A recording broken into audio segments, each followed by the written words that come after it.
Silicon cup best है या rubber cup best है? कौन से कप ज़्यादा यूज़फुल रहते हैं? और अगर ज़्यादा ही किसी को यूज़ करना हो तो कौन सी चीज़ बेहतर रहेगी जो यूज़ की जाए? या इसके अलावा भी कुछ ऐसी प्रोडक्ट्स मौजूद हैं जो यूज़ की जा सकती हैं? और मेंस्ट्रुअल कप और मेंस्ट्रुअल डिस्क में क्या फ़र्क है? इसके साथ साथ कौन सा बेस्ट यूज़ रहता है वो भी मैं आपको बताऊँगी। अस्सलाम वालेकुम, welcome to beauty with knowledge. I hope you are all well and doing great. और जी, बहुत से लोगों ने पूछा है कि मेंस्ट्रुअल कप किस किस मटेरियल में अवेलेबल हैं और कौन सा मटेरियल बेस्ट रहता है और कौन सा मटेरियल यूज़ करना चाहिए अगर किसी ने बहुत ज़्यादा ही यूज़ करना है और किसी को ज़रूरत है इसको यूज़ करने की। तो जी, उसको मैं बता दूं कि सिलिकॉन कप जो होते हैं वो बेस्ट रहते हैं, रबर कप ज़्यादा यूज़फुल नहीं रहते, उनसे इन्फेक्शन होने का भी ज़्यादा ख़तरा रहता है। और सिलिकॉन कप वही सिलिकॉन से बना होता है जो अक्सर आप देखते हैं मेडिकेटेडली लोग ब्रेस्ट के अंदर उसके पैडिंग करवाते हैं और अपने हिप्स के अंदर भी बहुत से ख़वातीन और शीमेल्स जो होती हैं वो पैडिंग करवाती हैं। इसके साथ साथ ये डिफरेंट किस्म के साइज़ में भी अवेलेबल हैं, डिफरेंट किस्म के मटेरियल में भी अवेलेबल हैं, जिनमें कॉमनली जो दो मटेरियल हैं वो एक है रबर और दूसरा है सिलिकॉन। सिलिकॉन बेस्ड जो कप हैं ये आपके इंटरनल ऑर्गन्स में ज़्यादा इन्फेक्शन और ज़्यादा प्रॉब्लम का बायस नहीं बनते और ये मेडिकेटेड होते हैं, जिसकी वजह से आराम से आप इसको स्टेरिलाइज करके अपने इंटरनल पार्ट के अंदर 12 से 13 घंटे तक आप इसको रख सकते हैं। और अगर आप कंफर्टेबल फील करें तो आप मेंस्ट्रुअल डिस्क भी यूज़ कर सकते हैं। मेंस्ट्रुअल डिस्क जो होती है वो इससे थोड़ी डिफरेंट होती है, जिसके बारे में मैं आपको अपने नेक्स्ट व्लॉग में बताऊंगी। अभी मैं बात करूंगी मेंस्ट्रुअल कप के ऊपर। और मेंस्ट्रुअल कप जो है वो रबर में भी आता है और सिलिकॉन मटेरियल में भी आता है। लोकली जब आप लेने जाते हैं अक्सर मार्केट में तो वो आपको अपने पैसे बचाने के लिए और ज़्यादा प्रॉफिट लेने के लिए रबर कप दे देते हैं, जिससे इन्फेक्शन भी होता है। लोकली मैन्युफैक्चर होते हैं जिसकी वजह से उसके बीच में बहुत से ऐसे केमिकल और ऐसे मटेरियल यूज़ किए होते हैं जो आप लोगों के लिए हार्मफुल हो सकते हैं। तो किसी ऑथेंटिक शॉप से ही आप इसको परचेज़ करें, किसी मेडिकल शॉप से जो आपको प्रॉपर पता हो कि आप उसको अगर यूज़ करेंगे तो आपको कोई साइड इफ़ेक्ट्स नहीं होंगे। क्योंकि हमारे इंटरनल ऑर्गन जो होते हैं वो बहुत ज़्यादा सेंसिटिव होते हैं और बहुत ज़्यादा सेंसिटिव होने की वजह से हम कोई भी ऐसा प्रोडक्ट या ऐसी चीज़ इंटर नहीं कर सकते जिसकी वजह से हार्मफुल इफ़ेक्ट आए और बहुत से इन्फेक्शंस का हमें सामना करना पड़े।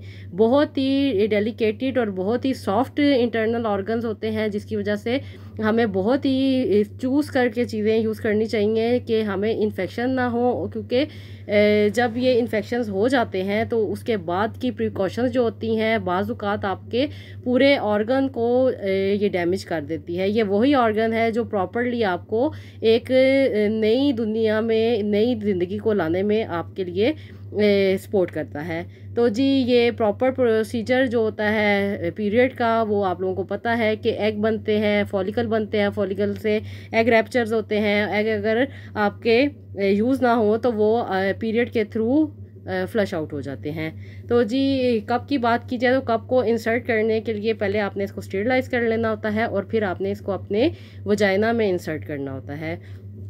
ये कोई आसान काम नहीं होता, क्योंकि जब पीरियड्स आए होते हैं और पीरियड्स का टाइम होता है, जब साइकिल स्टार्ट होता है तो बहुत ही पेन रहता है हमारे ऑर्गन्स में और बहुत ही ज़्यादा पेन होने के साथ साथ डिस्कम्फर्ट होता है। और कोई भी चीज़ जब इंसर्ट की जाती है तो वो पेन का सामना करना पड़ता है।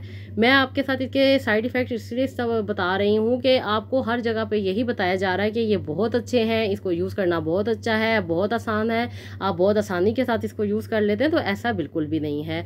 जब ये जाके आपके वजाइना के अंदर से आपकी सर्विस को होल्ड करता है तो वो भी आपको काफ़ी डिस्कम्फर्ट लगता है, क्योंकि इंटरनली कोई भी चीज़ हो वो आपको इरिटेट करती है और इरिटेट होने के साथ साथ लीकेज का भी ख़तरा है, क्योंकि प्रॉपरली वो फिक्स हो रहा है या नहीं हो रहा तो उसका आपको मेक श्योर नहीं कर सकते। और उसके बाद जब वो फिल हो जाता है उसके बाद आप उसको जब निकालते हैं तो उसके बाद भी काफ़ी मेस होता है।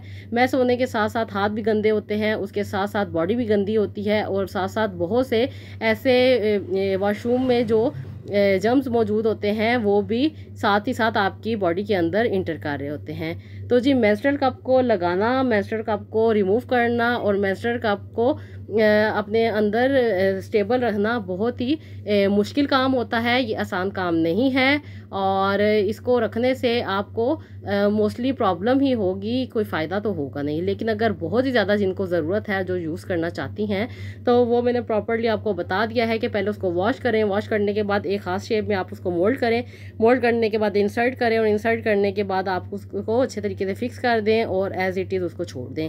लेकिन जब भी ख़वातीन बैठती हैं या उठती हैं या चलती हैं या कफ होती है या फ्लू वगैरह या स्नीज़ आती है, तो उसके बाद इस कप का अपनी जगह पे फिक्स रहना की कोई गारंटी नहीं होती। जैसे ही आपका प्रेशर लगता है, आपके स्टमक के ऊपर प्रेशर आता है, आपके टमी के ऊपर प्रेशर आता है, तो ये अपनी जगह से डिसलोकेट हो जाता है और बाज़ औक़ात तो ये निकल भी जाता है।